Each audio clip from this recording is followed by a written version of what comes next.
Hey guys, it's DeepWave Face here once again, back with another episode of this Endless Grades. And our topic for today is about these SSR shards. So there are two types of SSR shards, guys. This one, that would be the random shard SSR and the universal shard SSR. So our topic for today is about this universal shard SSR.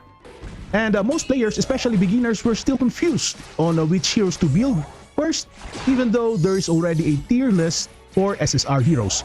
So SSR hero selection shards are quite hard to get, guys, and it requires abundant amounts of resources in order to make your heroes ascend from +10 ascension and onwards. So the agony and the bottleneck of the ascension of heroes starts from +10, in which we have here an example. This Delia is already at +10 ascension and it already requires here 40 pieces of Delia shards. So that is a very huge amount already, guys.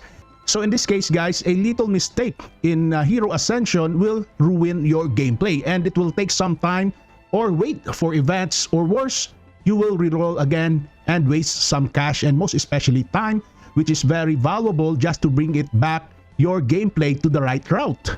So today, let's dig deeper about the top 3 best heroes to focus on, and also these are only my suggestions and you have the option not to follow this guide.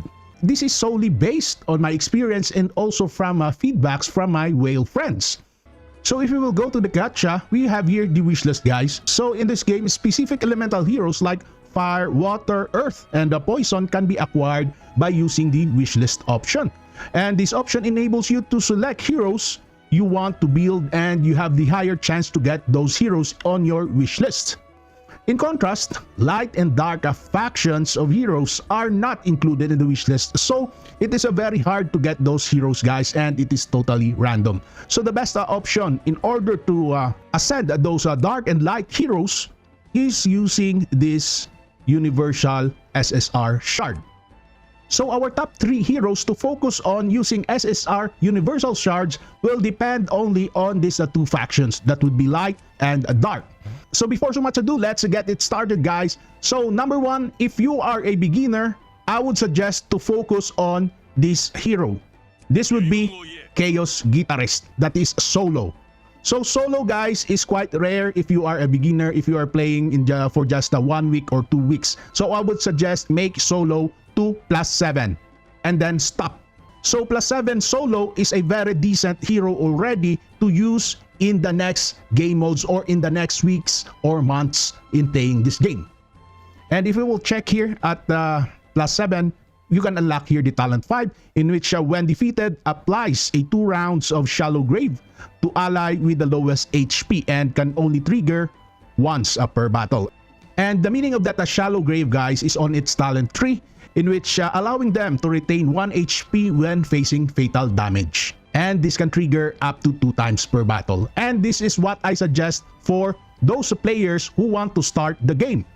So the second hero, guys, that would be Sophia, also known as the Glow Priest. If you already made that hero solo to +7, then invest on Sophia. All in to Sophia, guys, after that. The ultimate skill of Sophia says that deals 205% attack damage to 2 random monster enemies. And this is the best skill, and additionally inflicts damage equal to 200% of the target's attack, meaning she is using the attack of the target, that is 200%. It doubles. It is not subject to reduced damage and not exceeding to 500% of Sophia's attack. So as you ascend Sophia, maybe for example, we have here at level 2, so this level 2 will be unlocked at +11 Sophia. It additionally inflicts damage that is equal to 300%. At max level, that is 500%, guys, which is very, very devastating. So guys, in this game, Sophia is the best hero to use in all game modes, and we have already proven that. So next, guys, part of that charge, you should also invest to other heroes, because if you will only invest on one hero, that would be not good. So the third hero, it would be, okay, this one, Succubus, that is Lilith. So if we will check here, the skills of Lilith: attack 2 enemies, dealing 180% of attack damage, and applies deterrence. So this deterrence skill, guys, is quite confusing to you. So I will explain to you the meaning of deterrence, guys. So heals the target for 200% of Lilith's attack. So this means if that enemy is affected by deterrence, So that enemy will heal first your hero by 200% of Lilith's attack before they will release the skill. Next guys, if you are not a fan of Lilith or the succubus, you can go also with Dracula. Dracula is the same tier with that Lilith. So if you will check here, this is the best skill of Dracula guys. It deals 280% attack damage and guaranteed to hit. This is a perfect hit guys to a random enemy, and it increases its own dodge by 25%. And it can cast life drain on the target, and this life drain absorbs 10% of the target's max of the target's HP at the start of the round, and this is not stackable. So guys, you can use this Dracula in almost all game modes. He can be a tank guys. And next guys, if you are not a fan of this Dracula and Lilith, you can also go to other options, like for example we have here Jormungand. So Jormungand cannot be felt if you are using him at plus 10 and below, and this Jormungand guys will flourish starting at plus 11. So we have here it deals 193% attack damage to 3 random enemies and have a 40% chance to freeze the enemy at 2 rounds. At the same time, it increases its own attack by 20% for 3 rounds. And the best skill for this Jormungand guys is this talent 2, in which if you can unlock this at level 3 guys, when using normal skill or attack, it has a 33% to trigger multicast, dealing 4 times the damage to the target. My goodness. And we have here also the talent 5, in which when an enemy or ally is defeated, it heals its own max HP by 10% and increases the chance to trigger multicast. And if you are not a fan also of this Jormungand, you can go with the Saya. So the Saya guys is a very decent healer support and also a very decent damage dealer, in which take a look at that, attacks all enemies, dealing 500 over a total number of targets. So for example, if you have 5 targets of 5 enemies, that 500% will be divided into 5, equal to 100% of attack.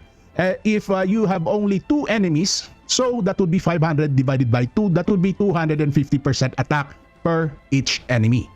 And next guys, if you want some live action and if you want thrill, you can also choose Huder guys.